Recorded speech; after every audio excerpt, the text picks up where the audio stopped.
9월 5일 오늘의 말씀은 에베소서 2장 11절에서 22절입니다. 그러므로 생각하라.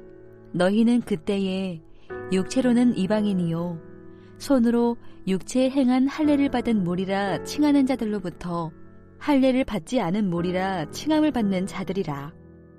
그때에 너희는 그리스도 밖에 있었고 이스라엘 나라 밖의 사람이라.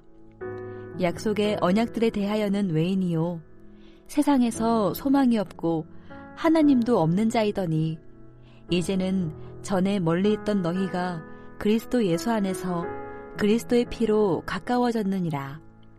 그는 우리의 화평이신지라. 둘로 하나를 만드사 원수된 것 곧 중간에 막힌 담을 자기 육체로 허시고 법조문으로 된 계명의 율법을 폐하셨으니 이는 이 둘로 자기 안에서 한 새 사람을 지어 화평하게 하시고 또 십자가로 이 둘을 한 몸으로 하나님과 화목하게 하려 하심이라.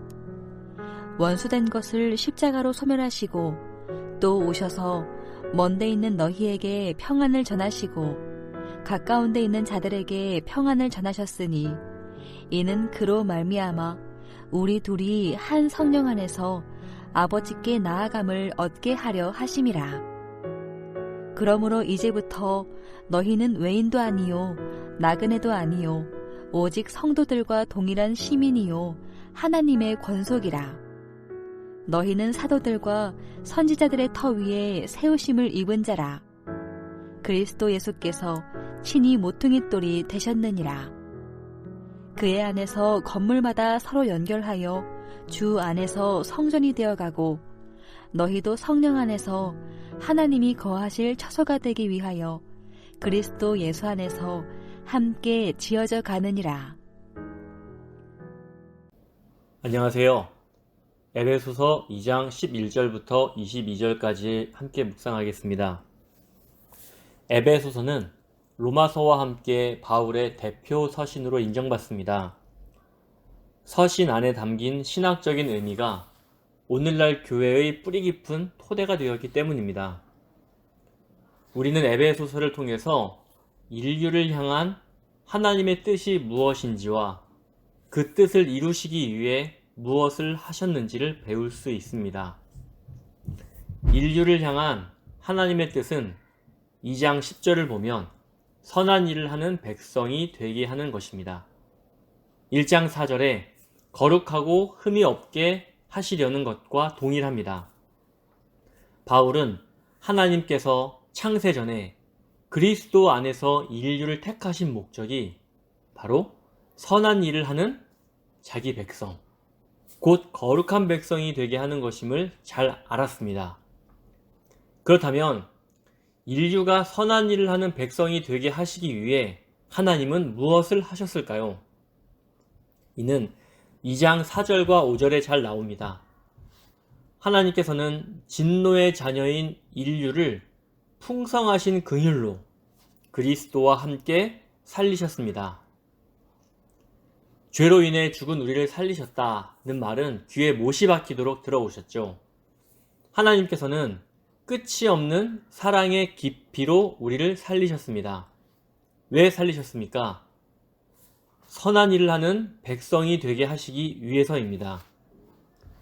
정리하면 하나님께서는 인류가 선한 일을 하는 거룩한 백성이 되길 바라셨고 그 일을 위해 죄로 죽은 우리를 긍휼로 살리셨습니다.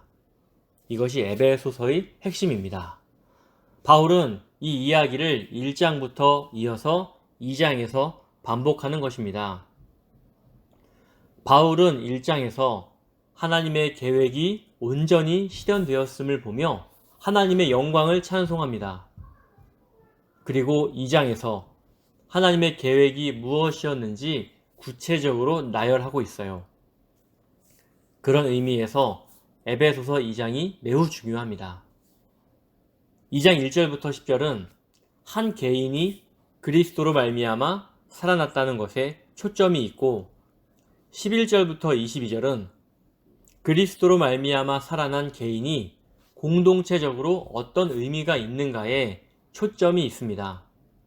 11절부터 22절까지 본문을 살펴보겠습니다. 11절을 보면 너희는 그때에 육체로는 이방인이었다고 말하죠. 이는 이방인 중심의 교회를 말하는 것처럼 보입니다. 소아시아 교회에 유대인이 없던 것은 아닙니다. 하지만 에베소 교회는 이방인 중심의 교회였습니다. 이방인은 그리스도 밖에 있었고 세상에서 소망이 없고 하나님도 없는 자였습니다. 그런데 13절에 이제는 예수 안에서 그리스도의 피로 가까워진 사람이 되었습니다. 누구와 가까워진 것일까요? 11절과 12절을 보면 이방인과 유대인이 가까워진 것처럼 보입니다. 그뿐 아니라 16절을 보면 하나님과 가까워진 것을 볼 수 있습니다. 그렇다면 그리스도의 피로 가까워진 관계는 1차적으로 이방인과 유대인이고 2차적으로는 이방인과 유대인을 포함한 모든 인류와 하나님 사이가 화목하게 된 것입니다. 여기에 화목이란 단어가 나오는데요. 화목은 화해시키다는 동사입니다. 그리스도께서 하나님과 인류의 원수된 관계를 화해시키셨습니다. 그리스도의 십자가 사건이 가지는 의미가 바로 화해입니다. 2장 5절은 인류가 허물로 죽었다라고 말해요. 이는 죄를 지은 자에게 내린 하나님의 진노를 말합니다. 그런데 그리스도 십자가 사건으로 인류가 하나님의 진노에서 해방되었습니다. 그래서 하나님과 평화의 관계가 된 것입니다. 13절과 15절에 나온 화평이 바로 이런 의미입니다. 화평은 헬라어로 에이레네인데 우리가 좋아하는 히브리어 단어 샬롬입니다. 샬롬은 평화, 화평, 평안, 평강으로 번역되어 사용됩니다. 17절에 평안이 나오는데 이 단어도 역시 샬롬입니다. 결국 그리스도의 십자가 사건으로 우리는 하나님과 화해하게 되었습니다. 그래서 그리스도께서 우리의 화평이 되시는 것입니다. 바울은 전혀 섞일 수 없는 이방인과 유대인이 한 몸이 될 수 있는 이유가 그리스도의 피 때문임을 말합니다. 그리스도의 피로 이방인과 유대인은 한 몸이 되었습니다. 바울은 2장 15절에서 말하길 그리스도께서 자기 안에서 이방인과 유대인을 하나의 새 사람으로 지으셨다고 말해요. 조금 멋있게 말하면 그리스도의 새 창조입니다. 하나님께서는 선한 일을 하는 자기 백성을 세우길 원하셨는데 그 방법이 그리스도의 피로 인한 새 창조였습니다. 인간 편에서는 이를 구원이라고 말할 수 있겠지요. 그런데 구원은 우리가 죄 용서받아 하나님의 자녀가 되었다는 것으로만 이해하면 안 됩니다. 하나님께서 애초부터 원하셨고 이루신 구원은 선한 일을 하는 거룩한 백성으로의 새 창조입니다.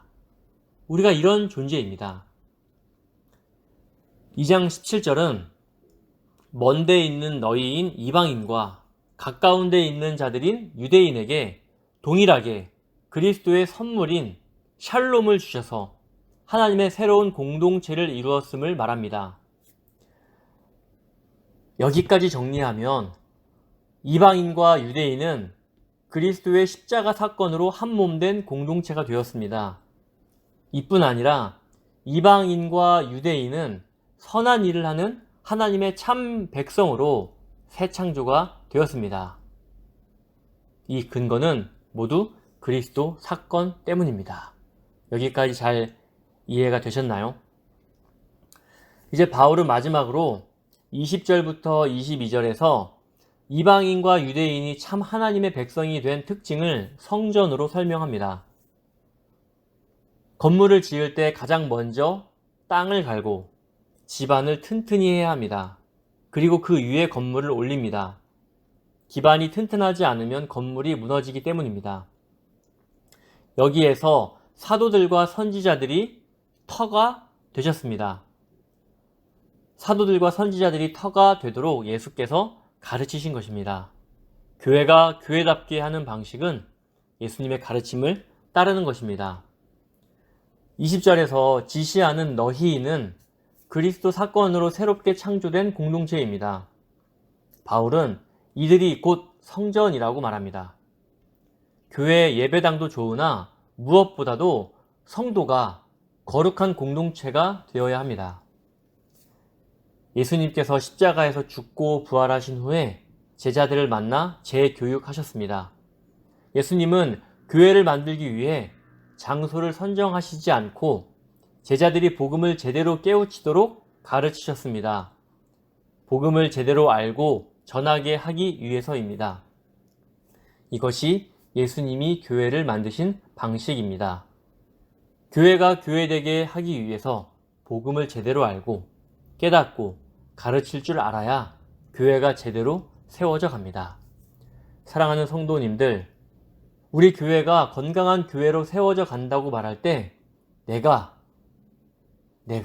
복음을 제대로 알고 깨닫고 가르치는 성도로 세워지는 것임을 꼭 기억하시길 바랍니다.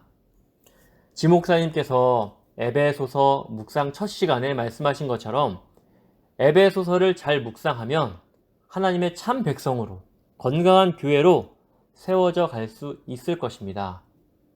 그리스도 안에서 우리 모두 건강한 교회로 세워져 가길 진심으로 소원합니다. 아멘.